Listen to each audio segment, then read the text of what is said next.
혈관이 막히기 전에 우리 몸은 반드시 신호를 보냅니다. 문제는 많은 사람들이 이 신호를 단순한 피로나 일시적인 증상으로 생각하고 그냥 넘긴다는 것입니다.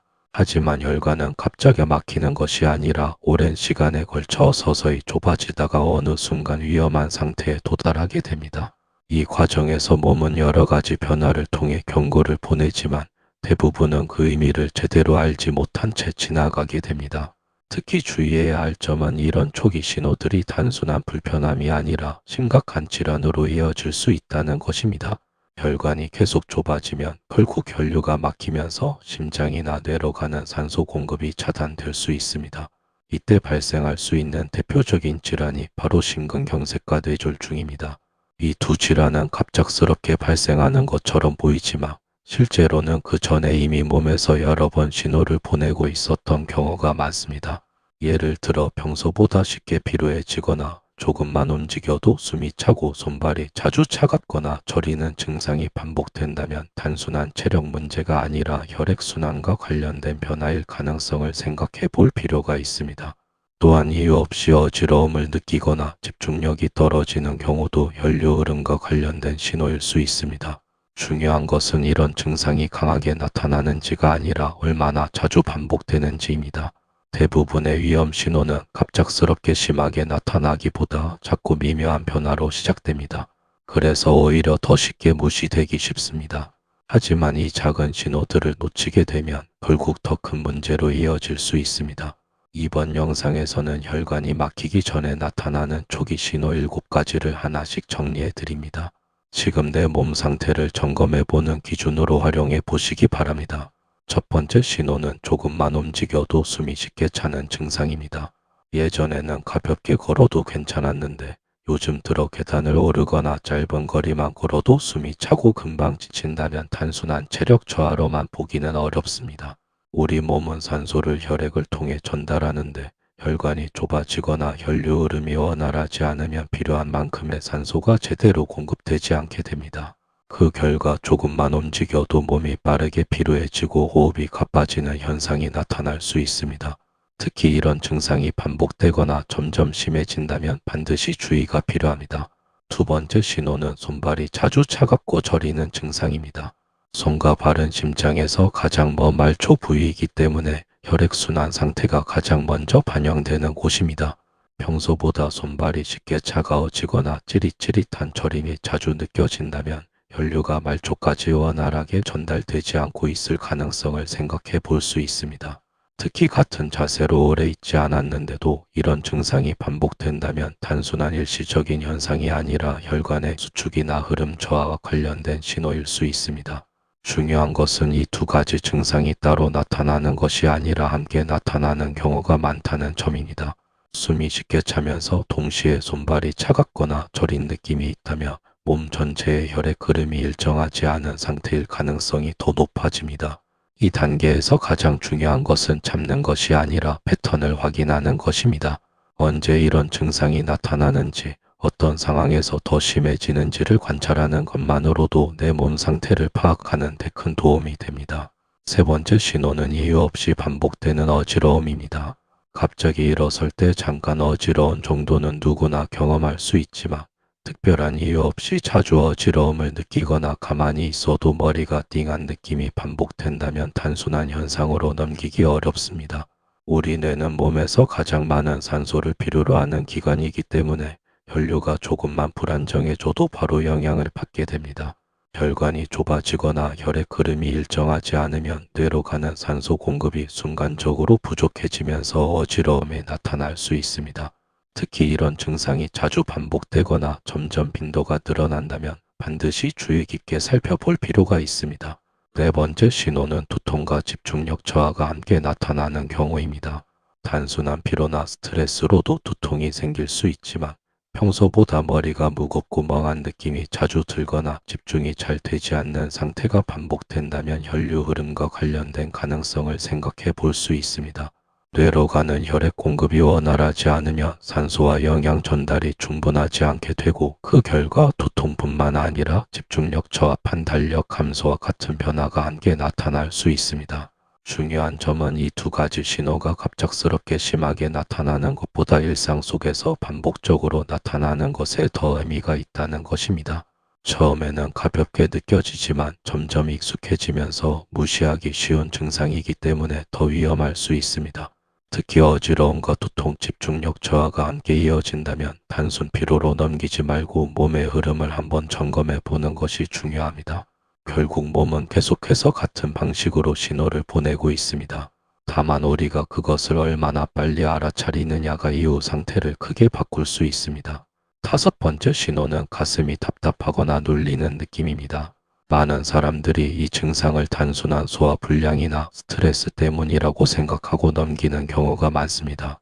하지만 가슴 중앙이 묵직하게 눌리는 느낌이 반복되거나 이유 없이 답답함이 지속된다면 혈관과 관련된 신호일 가능성을 생각해 볼 필요가 있습니다. 심장으로 가는 혈관이 좁아지면 혈류 공급이 원활하지 않게 되고 이로 인해 가슴 부위에서 불편감이나 압박감이 나타날 수 있습니다. 특히 이 느낌이 운동할 때나 계단을 오를 때 더 심해졌다가 쉬면 완화되는 패턴이라면 더욱 주의가 필요합니다. 이런 변화는 단순한 불편함이 아니라 심근경색으로 이어질 수 있는 전 단계 신호일 수 있기 때문입니다. 여섯 번째 신호는 숨이 막히는 듯한 답답함입니다.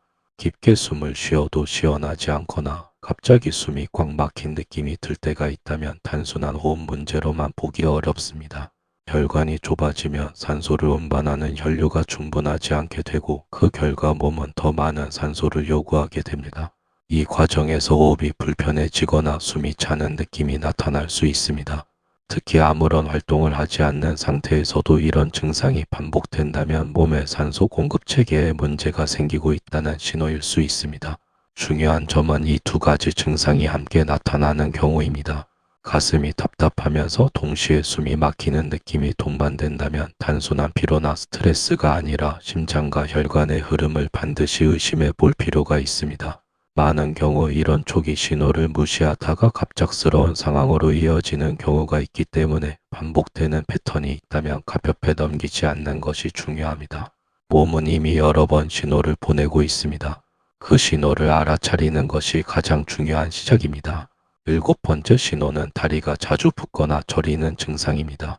많은 분들이 다리 부종을 단순히 오래 서 있거나 앉아 있어서 생기는 현상으로 생각합니다.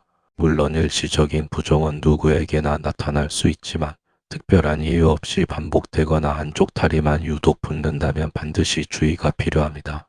우리 몸의 혈액은 심장에서 시작해 온몸을 순환한 뒤 다시 돌아오게 되는데 이 흐름이 원활하지 않으면 하체의 혈액과 체액이 정체되면서 붓기나 무거운 느낌이 나타날 수 있습니다. 특히 다리는 심장에서 가장 멀리 떨어진 부위이기 때문에 혈액순환 문제가 생기면 가장 먼저 영향을 받는 곳 중 하나입니다. 그래서 다리가 자주 붓고 동시에 저림이나 당기는 느낌이 함께 나타난다면 단순 피로로만 넘기기보다 혈관 상태를 한번 점검해 볼 필요가 있습니다. 더 중요한 신호는 한쪽 다리만 반복적으로 붓는 경우입니다. 양쪽이 아니라 특정 부위만 계속해서 붓거나 통증이 함께 나타난다면 혈관이 부분적으로 막히거나 흐름에 문제가 생겼을 가능성을 배제할 수 없습니다. 이런 상태가 지속되면 혈류가 원활하게 이동하지 못하면서 더 큰 문제로 이어질 수 있습니다. 또한 다리 부종이 저녁에 심해지고 아침에는 괜찮아지는 패턴이라면 혈액순환과 관련된 가능성을 생각해 볼 수 있으며 반대로 아침부터 붓기가 심하게 느껴진다면 다른 원인과 함께 확인이 필요할 수 있습니다. 중요한 것은 언제 어떻게 붓는지를 관찰하는 것입니다.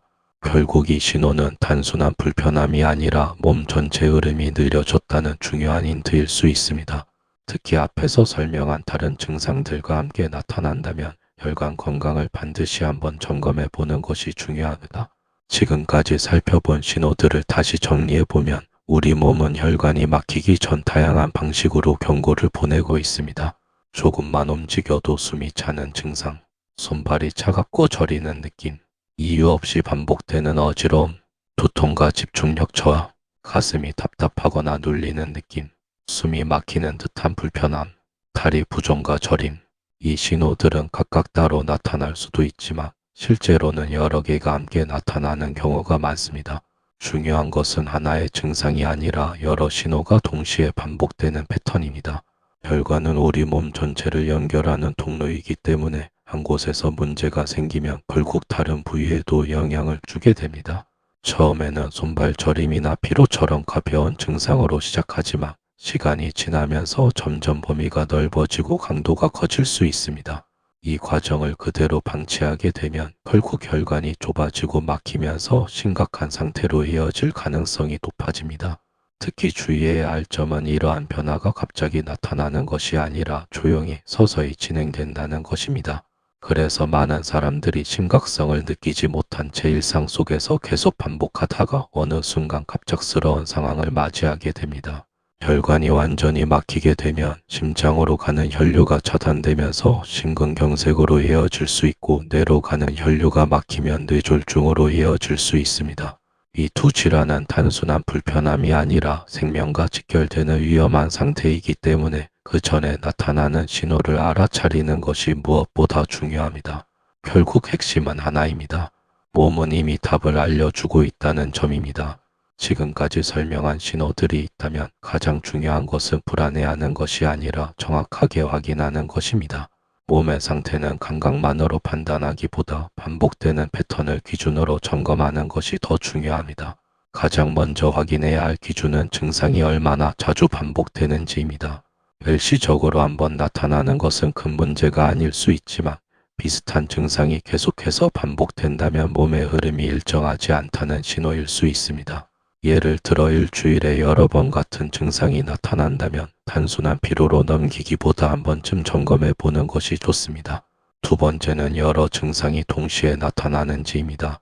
손발 저림, 어지러움, 가슴 답답함 중 하나만 있는 경우보다 두 가지 이상이 함께 나타난다면 혈액순환과 관련된 가능성이 더 높아질 수 있습니다. 특히 서로 다른 부위에서 동시에 불편함이 느껴진다면 몸 전체 흐름이 영향을 받고 있다는 신호일 수 있습니다. 세 번째는 증상의 변화 방향입니다. 시간이 지날수록 더 자주 나타나거나 강도가 점점 강해진다면 반드시 주의가 필요합니다. 반대로 휴식을 취하면 빠르게 회복되는지 아니면 점점 회복이 느려지는지도 중요한 기준이 됩니다. 네 번째는 특정 상황에서 반복되는지입니다. 계단을 오를 때마다 숨이 차거나 오래 앉아 있으면 다리가 붓는 등 특정 행동과 연결되어 반복된다면 그 패턴을 확인하는 것이 중요합니다. 결국 중요한 것은 단 하나입니다. 지금 내 몸이 보내는 신호를 무시하지 않는 것입니다. 이 단계에서 자신의 상태를 한번 점검해 보는 것만으로도 이후의 위험을 크게 줄일 수 있습니다. 지금까지 몸이 보내는 신호를 확인했다면 이제 가장 중요한 것은 지금부터 어떻게 관리할 것인가입니다. 혈관 건강은 특별한 치료보다 일상 속 작은 습관에서 크게 달라질 수 있습니다. 첫 번째로 가장 기본이 되는 것은 오래 같은 자세를 유지하지 않는 것입니다. 앉아있는 시간이 길어질수록 혈액 흐름은 느려지고 특히 하체에 정체되기 쉽습니다. 최소 1시간에 한 번씩은 가볍게 일어나 몸을 움직여주는 것만으로도 혈류 흐름을 크게 개선할 수 있습니다. 두 번째는 수분 섭취입니다. 몸속 수분이 부족해지면 혈액 점도가 높아지면서 흐름이 더 느려질 수 있습니다. 물을 자주 나누어 마시는 습관은 생각보다 중요한 역할을 합니다. 단순한 습관이지만 혈관 부담을 줄이는 데 도움이 될 수 있습니다. 세 번째는 가벼운 움직임과 스트레칭입니다. 무리한 운동이 아니라 목, 어깨, 다리를 풀어주는 간단한 움직임만으로도 막혀있던 흐름을 자연스럽게 풀어줄 수 있습니다. 특히 아침과 저녁에 짧게라도 몸을 풀어주는 습관은 혈액순환 유지에 도움이 됩니다. 네 번째는 몸의 신호를 기록하는 것입니다. 언제 증상이 나타나는지, 어떤 상황에서 반복되는지를 간단히 기록해두면 내 몸의 패턴을 훨씬 쉽게 이해할 수 있습니다. 그리고 가장 중요한 것은 작은 신호를 절대 무시하지 않는 것입니다. 오늘 영상이 도움이 되셨다면 구독과 좋아요로 건강 정보를 계속 받아보세요. 작은 습관 하나가 앞으로의 건강을 바꿀 수 있습니다.